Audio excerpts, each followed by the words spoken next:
ఇబ్బంది ఉండదు. అన్ని విషయాల్లో సమగ్రంగా నివేదిక సమర్పిస్తాం. అనుమానాస్పద మృతిగానే కేసు ఫైల్ చేశాం. మీకు ఎన్ని అనుమానాలు ఉంటే అన్ని అనుమానాలు అడగండి, ప్రతిదీ కూడా నివృత్తి చేస్తామని పోలీసు వారు మాకు చెప్పడం జరిగింది సార్. సో పోలీసు వారి మీద పూర్తి నమ్మకంతో మేము వాళ్ళకి సహకరించాం. వాళ్ళు కూడా మాతో చాలా హుందాగా వ్యవహరించారు. సో పోస్ట్ మార్టంకి వెళ్ళింది బాడీ. పోస్ట్ మార్టం జరిగినంతసేపు ఆ బయటే నిలబడున్నాం. నేను ఇంకా జాన్ వెస్లీ గారు ఇంకా క్రైస్తవ పెద్దలు చాలా మంది వచ్చారు అక్కడికి. సేవకులు, బైబిల్ మిషన్ కి చెందినటువంటి సేవకులు చాలా మంది వచ్చారు. అలాగే ఇంకా మరి కొంతమంది ప్రముఖ సేవకులు అందరూ కూడా 2 తెలుగు రాష్ట్రాల నుండి వచ్చి అక్కడ మాతో పాటు చాలా సేపు ఉన్నారు. అలాగే అదే సమయానికి కే పాల్ గారు వచ్చారు, హర్ష్ కుమార్ గారు వచ్చారు. కానీ రాజకీయ నాయకులు కూడా వచ్చారు. కానీ ఇప్పుడు తెర మీదకి ఇంకొక క్వశ్చన్ తీసుకురావడం జరిగింది, ఇంకొక అనుమానాన్ని తెర మీదకి తీసుకురావడం జరిగింది. ప్రవీణ్ చెల్లెలు శ్రీదేవి అసలు మా అన్న కాదంటున్నారు.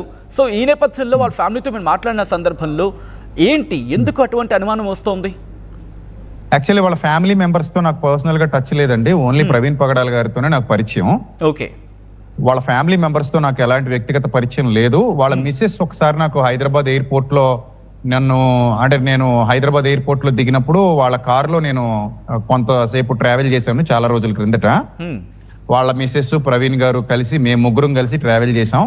సో అప్పుడు వాళ్ళ మిస్సెస్ తో పరిచయం, అప్పుడు మాట్లాడడం తప్పితే ఇంకెప్పుడు నేను వారితో మాట్లాడింది లేదు. సో వాళ్ళ సిస్టర్ అని మీరు ఎవరైతే చెప్తున్నారో వారు కూడా నాకు తెలియదు. సో మరి కామన్ పాయింట్ మాత్రం ఆ సీసీ ఫుటేజ్ గురించి మాట్లాడుకుంటారు. సీసీ ఫుటేజ్ మీరు కూడా బయట పెట్టాలంటున్నారు, ఆమె కూడా అంతే అంటున్నారు. ఆ సీసీ ఫుటేజ్ ఉన్న వ్యక్తి అంటే మేము ఫస్ట్ డే నుంచి ఏమడుగుతున్నాం అంటేనండి, ఒకవేళ అది యాక్సిడెంట్ అయితే పోలీసులు ప్రాథమిక విచారణలో యాక్సిడెంట్ అన్నట్టుగా లోకేష్ గారు కూడా అది పెట్టడం మీ అందరికీ తెలుసు, మనం అందరం చూసాం. ట్వీట్ చేశారు అంటే ఇప్పుడు ఆ ట్వీట్ చేశారు, చూసాం. యాక్చువల్లీ అది యాక్సిడెంట్ అయితే గనుక పోస్ట్ మార్టం ప్రైమరీ రిపోర్ట్ ఉంటుంది కదండి. అవును. ఆ ప్రైమరీ రిపోర్ట్ ప్రకారంగా ఇది యాక్సిడెంట్ అని డిక్లేర్ చేసేస్తే ఇంక ఇదేం ఉండదు కదా, హ్యాపీ కదా, క్లియర్ అయిపోద్ది కదా అంతా. దానికి సంబంధించిన ఆధారాలు బయట పెట్టేసి ఇది యాక్సిడెంట్ అని చెప్పేస్తే అయిపోద్ది కదా. ఇది ఇంకా అలా పెంచుకుంటూ వెళ్ళడం ఎందుకు అనేది మాకున్న ఆలోచన అండి. యాక్చువల్ గా ఈ 2 తెలుగు రాష్ట్రాల్లో ఉన్న నాయకులందరూ ఆలోచన అదే. అందరూ ప్రతి ఒక్క క్రైస్తవ సేవకుడు అలాగే ఇతర దేశాల నుంచి కూడా మాతో టచ్ లో చాలా మంది ఉన్నారు.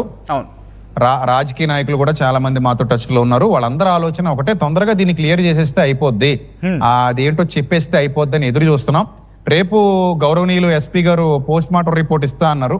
ఒకవేళ రేపు అది వచ్చేస్తే చాలా వరకు ఈ సందేహాలన్నీ నివృత్తి అవుతాయి. ఇది ఇక్కడతో దీనికంటూ ఒక ఎండ్ ఉంటది అని మేము ఆశిస్తున్నాం సార్, ఆశపడుతున్నాం. విజయ్ ప్రసాద్ గారు, మీరు అన్నట్టుగా రేపు పోస్ట్ మార్టం రిపోర్ట్ వచ్చేస్తే ఈ డౌట్స్ అన్నికో క్లారిటీ వస్తుంది. కానీ ఇక్కడ డౌట్స్ కి సంబంధించి రోజుకి పెరుగుతున్న సందర్భంలో శ్రీదేవి గారి అన్న మాటలు మీరు విన్నారా?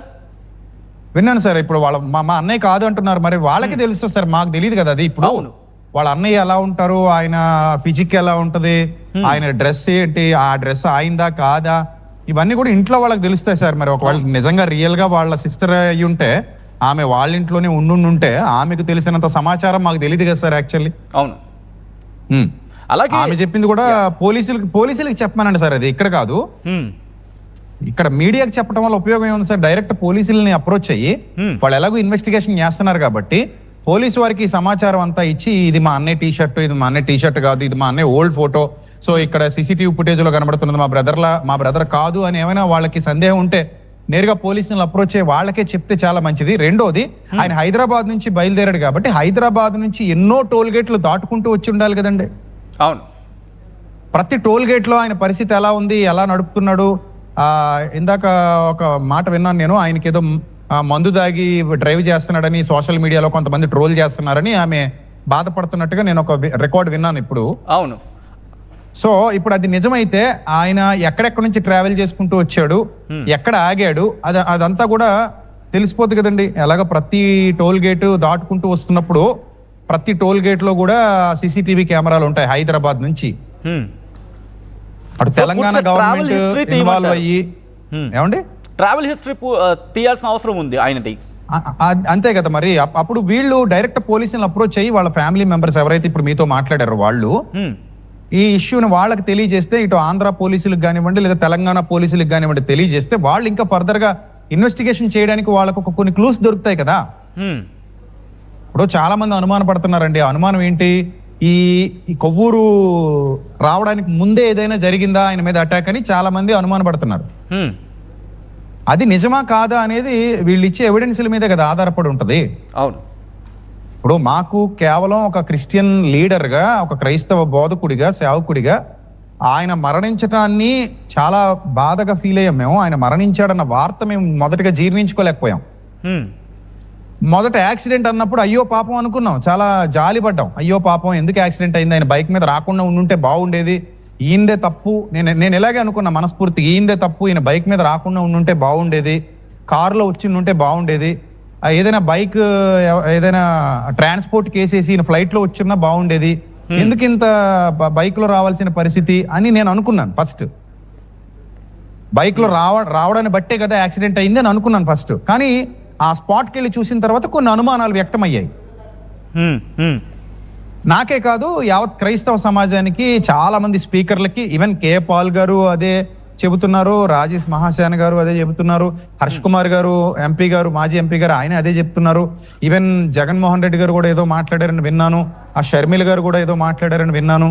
చాలా మంది సేవకులు, పెద్ద పెద్ద సేవకులు అందరూ లైవ్లోకి వచ్చి వాళ్ళందరూ మాట్లాడారని విన్నాను. అలాగే మన టీడీపీ పార్టీకి చెందినటువంటి పెద్దలు, అందులో ఉన్నటువంటి కొంతమంది సేవకులు కూడా ఉన్నారు. వాళ్ళు కూడా ఈ విషయాన్ని, ఈ అనుమానాలు వ్యక్తపరిచినట్టుగా, టీడీపీలో కూడా చాలా మంది ఈ అనుమానాలు వ్యక్తపరిచినట్టుగా నేను విన్నాను. ఇది ఏంటి అనేది పూర్తిగా మనకి సమాచారం రావాలి అంటే పోలీసు వారే ఇవ్వాలి మనకి. రైట్. ఆ రోజు మీరు మాట్లాడుతున్న ఇన్వెస్టిగేషన్ లోనే నిజాలు బయటికి తీసుకురావాలి. రైట్. నిజాల గురించి మాట్లాడుకున్న సందర్భంలో అనేక క్వశ్చన్స్ రైజ్ అవుతున్నాయి. ఇన్ఫ్యాక్ట్ ఆ రోజు నేను ఇక్కడ క్రిమేషన్ జరుగుతున్న సందర్భంలో కూడా అక్కడికి వచ్చి నేను మాట్లాడిన సందర్భంలో అనేక అనుమానాలను తెర మీదకు తీసుకొచ్చారు. ప్రధానంగా ఏ అంశాలని ఇక్కడ మీరు క్లారిటీ కోరుకుంటున్నారు? ఎందుకంటే క్రైస్తవ సమాజం కొన్ని క్లారిటీస్ కోరుకుంటుంది. ఆయన సార్, నేను ఫస్ట్ డే 1 నుంచి కూడా నేను పోలీస్ వారితో ఏంటి మీడియాతో ఒకటే చెప్పాను. డే 1 నుంచి కూడా అది అనుమానాస్పదమైన మృతిగా ఎఫ్ఐఆర్ ఫైల్ చేశారు ఎస్పీ గారు. చాలా సంతోషం. ఆయన చాలా హుందాగా మాట్లాడారు, చాలా జెన్యూన్ గా చాలా విషయాలు చెప్పుకొచ్చారు. ఆయన మీడియాతో కూడా ఇంటరాక్ట్ అయ్యారు, మీడియా సమావేశం కూడా ఏర్పాటు చేశారు రాజమండ్రి ఎస్పీ గారు. సో నేను మొదటి రోజు నుంచి నేనేం చెప్తున్నానంటే, ఒకవేళ అది కన్ఫర్మ్ గా యాక్సిడెంటే అయితే ఇది యాక్సిడెంట్ అని డిక్లేర్ చేసేయండి, అక్కడతో క్లియర్ అయిపోద్ది. అనుమానాలు ఏమైనా ఉంటే ఎలాగో మీడియా వారు అడుగుతారు, మీలాంటి వారు అందరూ అడుగుతారు, మీరు అడిగిన ప్రశ్నలకు వాళ్ళు సమాధానాలు ఇచ్చేస్తే అక్కడతో క్లియర్ అయిపోద్ది. లేదా యాక్సిడెంట్ కాదు, దీని వెనక ఏదైనా కుట్రకోణం ఉంది అంటే అది బయట పెట్టేసి అక్కడతో వదిలేసిన ఇన్వెస్టిగేషన్ ఫర్దర్ గా జరుగుతూ ఉంటుంది. కాబట్టి వాళ్ళు ఇచ్చే వాళ్ళు ఇన్వెస్టిగేషన్ పూర్తి చేసి మాకు ఇచ్చే సమాచారం ఏదైతే ఉందో ఆ సమాచారం తీసుకుని, ఒక నిజంగానే అది మర్డర్ అయితే అతడు క్రైస్తవుడైనా సరే శిక్షించండి, ఇంకో మతానికి చెందినవాడైనా శిక్షించండి, అసలు మతం కోణం తీసుకురావద్దు ఇందులోనికి. ఆ వ్యక్తి నేరస్తుడు కనుక ఆ నేరస్తుడిని శిక్షించండి. ఇది మతాలకు సంబంధించిన ఇష్యూ కాదు. ఇది మతాల మధ్య చిచ్చులు పెడదామని చూస్తున్నారు కొంతమంది, రాజకీయంగా మైలేజ్ పొందుదామని చూస్తున్నారు కొంతమంది. అలాంటివి తీసుకురావద్దని డే 1 నుంచి చెప్తున్నాను నేను. ఏమంటే అన్ని మతాల్లోనూ మంచోళ్ళు ఉండొచ్చు, చెడ్డోళ్ళు ఉండొచ్చు. ఎవరైనా ఒక వ్యక్తి తప్పు చేస్తే దాన్ని తీసుకెళ్లి మతానికి ఆపాదించకూడదు. మతం అనేది సెకండరీ. We are all Indians. మనం